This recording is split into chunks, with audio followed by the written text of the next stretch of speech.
तो यार आज मैं एक नवंबर लॉन्ग चैलेंज का एक क्वेश्चन डिस्कस करने जा रहा हूँ, हिल सीक्वेंस। तो बेसिकली हमारे पास एक एरे गिवन होगा और वो एरे को हमको एक गुड एरे में कन्वर्ट करना है। और गुड एरे क्या है? आइदर वो एरे या तो इंक्रीजिंग हो स्ट्रिक्टली या तो स्ट्रिक्टली डिक्रीजिंग हो।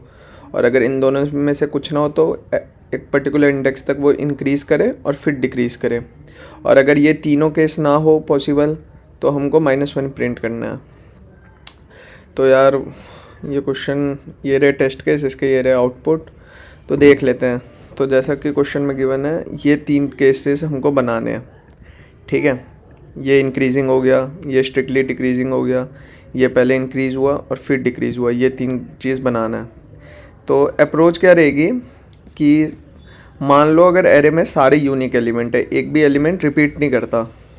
तो अगर एक भी एलिमेंट रिपीट नहीं करता तो ये दोनों केस फेवरेबल है, क्योंकि अगर एक भी रिपीट नहीं करता या तो हम उसको स्ट्रिक्टली इंक्रीजिंग में कन्वर्ट कर सकते हैं या तो स्ट्रिक्टली डिक्रीजिंग में।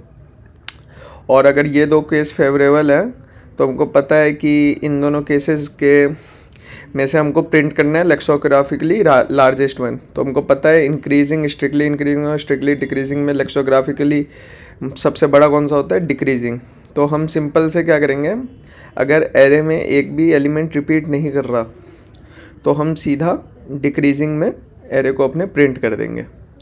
ठीक है, अब मान लो कोई एलिमेंट रिपीट कर रहा है तो ठीक है। अब अगर रिपीट कर रहा है, इफ़ इट रिपीट्स, तो इसमें केसेस बनेंगे कि ये या तो एक बार रिपीट, 2 बार रिपीट कर रहा है, या 3 बार या 4 बार या 5 बार। तो मान लो अगर एक एलिमेंट 3 बार रिपीट करता है तो ठीक है, तुमने मान लिया 2 बार से ज़्यादा रिपीट करता है। तो अगर वो 2 बार से ज़्यादा रिपीट करता है तो समझ लो मैंने उसका एक पार्ट यहाँ पे डाल दिया उस नंबर का, दूसरा पार्ट इसमें डाल दिया। अब तीसरा पार्ट या तो मैं यहाँ डालूँगा या तो यहाँ डालूँगा, कहीं तो डालूँगा। तो अगर मैं कहीं पर डालूँगा तो अगर मैं इधर डाल दूँ तो इधर इक्वालिटी वाली कंडीशन होल्ड कर जाती है, अगर इधर डालूँगा तो इधर इक्वालिटी वाली कंडीशन होल्ड कर जाती है।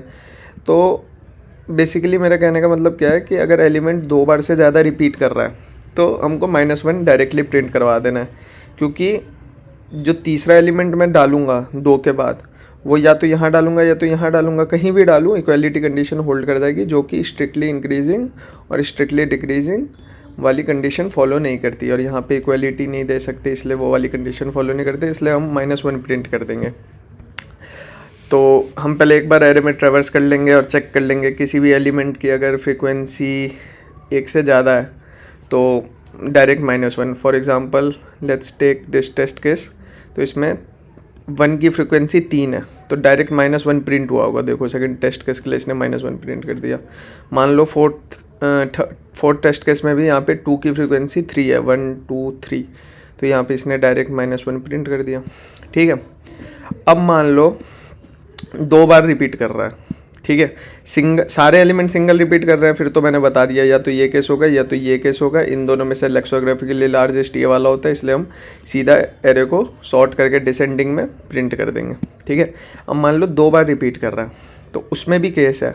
अब मान लो 2 बार ये वाला एलिमेंट रिपीट कर रहा है तो इसको एक बार मैंने यहाँ डाल दिया, एक बार दूसरे ग्रुप में डाल दिया, तो दोनों तरफ इक्वालिटी वाली कंडीशन होल्ड नहीं कर रही, तो वो वेल एंड गुड है। बट मान लो अगर ये जो मैक्सिमम एलिमेंट है यहाँ पे ये इक्वल हो जाए तो उसको यहाँ पे डालूँ और यहाँ पे डालूँ, लेकिन यहाँ तो इक्वलिटी वाली कंडीशन होल्ड कर जाएगी ना। तो इसलिए ये वाला कंडीशन हम एक चीज़ एरे में क्या चेक कर लेंगे कि मैक्सिमम एलिमेंट जो भी हमारे एरे का वो यूनिक होना चाहिए, मतलब वो सिंगल बार ही रिपीट होना चाहिए, तभी ये ग्राफ कुछ ऐसा बनेगा। और अगर इक्वालिटी वाला होल्ड कर गया तो एक सिंगल लाइन जैसा बनेगा, तो ये इक्वालिटी हो जाएगी, तो तुम डायरेक्ट -1 प्रिंट कर देंगे। तो कहने का मतलब मेरा क्या है कि एरे में जो सबसे लार्जेस्ट है, क्योंकि एक पॉइंट तक हमको इंक्रीज़ करना है फिर डिक्रीज़ करना है, तो जहाँ तक इंक्रीज़ किया और फिर वहाँ से डिक्रीज़ कर रहे हैं, तो इसका मतलब ये लार्जेस्ट, तो लार्जेस्ट वाला सिंगल टाइम रिपीट करना चाहिए। ठीक है, हाँ, तो लार्जेस्ट वाला सिंगल, और बाकी सब एलिमेंट्स या तो सिंगल भी रिपीट हो सकता है या तो डबल भी रिपीट हो सकता है। ठीक है, तो अब सिंगल वाले को किस ग्रुप में डालें, डबल वाले को किस ग्रुप में डालें? तो डबल वाला तो ऑब्वियस है कि एक लेफ़्ट में डाल देंगे और दूसरा वाला उसका पार्ट यहाँ डाल नहीं सकते, इक्वलिटी वाला होल्ड कर जाएगा, इसलिए हम उसको दूसरी तरफ डाल देंगे। ये तो ऑब्वियस है। तो हम सीधा मैप में क्या करेंगे, अपने जो जो एलिमेंट की दो दो फ्रीक्वेंसी है, दो वेक्टर बना लेंगे समझ लो हम, एक लेफ़्ट और एक राइट, ठीक है।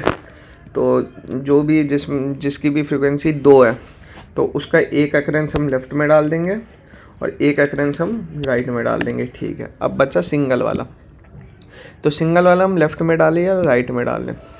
तो बेसिकली क्वेश्चन में गिवन है, अगर क्वेश्चन में ये नहीं गिवन होता कि लेक्सोग्राफिकली लार्जेस्ट प्रिंट करो तो हम कहीं भी डाल देते, ये लेफ़्ट राइट कहीं भी।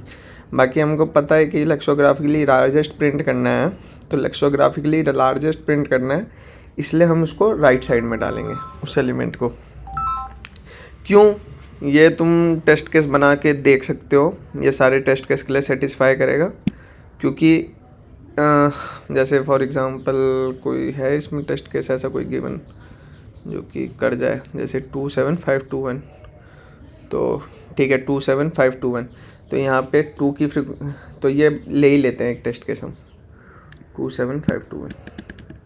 बाकी वहाँ तक तो क्लियर है ना कि जिसकी फ्रिक्वेंसी 2 है वो लेफ़्ट में भी जाएगा राइट में भी जाएगा। अब सिंगल वाली की दिक्कत है, या तो लेफ़्ट में जाएगा या तो राइट में जाएगा, वो हम अभी डिसाइड कर लेते हैं।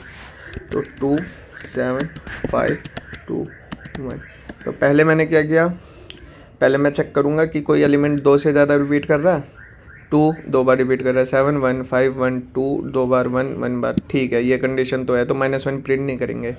मैक्सिमम एलिमेंट 7, मैक्सिमम एलिमेंट 7, तो मैक्सी यहाँ पे है हमारा 7, जो कि जिसकी अकरेंस है 1 टाइम। तो इधर भी ये सेटिस्फाई कर गया, इसलिए -1 प्रिंट नहीं करेंगे। बाकी अब जब सेटिस्फाई कर गया, इसका मतलब एरे हमारा गुड में कन्वर्ट हो सकता है। अब कैसे करेंगे, तो पहले तो हम 7 को एक प्लेस कर देंगे, मतलब 7 के लेफ़्ट, 7 मैक्सिमम है, तो कुछ एलिमेंट जो 2 बार रिपीट कर रहा है वो 7 के लेफ़्ट में भी जाएगा और 7 के राइट में भी।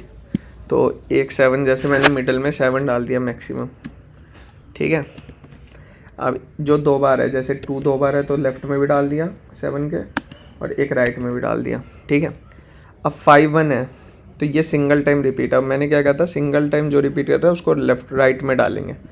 अब देखो मैंने राइट में क्या किया, 5 को डाल दिया और 1 को डाल दिया, ठीक है, ये कर दिया मैंने, ठीक है। और उसके बाद क्या करेंगे, हमको पता था हमको इस ग्राफ में कन्वर्ट करना है, तो 7 के लेफ़्ट वाले को हम असेंडिंग में सॉर्ट कर देंगे, ठीक है। तो सॉर्ट लेफ़्ट इन असेंडिंग, और फिर सॉर्ट, और राइट वाले को, 7 के राइट वाले को क्या करना है हमको, डिसेंडिंग में, तो सॉर्ट राइट इन डिसेंडिंग, ठीक है। तो 2 तो 2 ही है, 7 एज इट इज़, 5 1 2 को अगर हम डिसेंडिंग में सॉर्ट करें तो 5 देन 2 देन 1, तो ये आंसर हमारा होना चाहिए। देख लेते हैं, देखो सैम्पल आउटपुट में यही आंसर है, तो वही है। तो काफ़ी इजी सा क्वेश्चन था, इसमें कुछ नहीं है, इसमें बस केवल हैश मैप इम्प्लीमेंटेशन है थोड़ा सा, और बस हैश मैप की ज़रूरत है। बाकी कोड ट्राई कर लेना, ना हो तो कमेंट सेक्शन में बता देना। बाकी मैंने इसके आगे भी सारे क्वेश्चन कर लिए हैं, आगे वाला।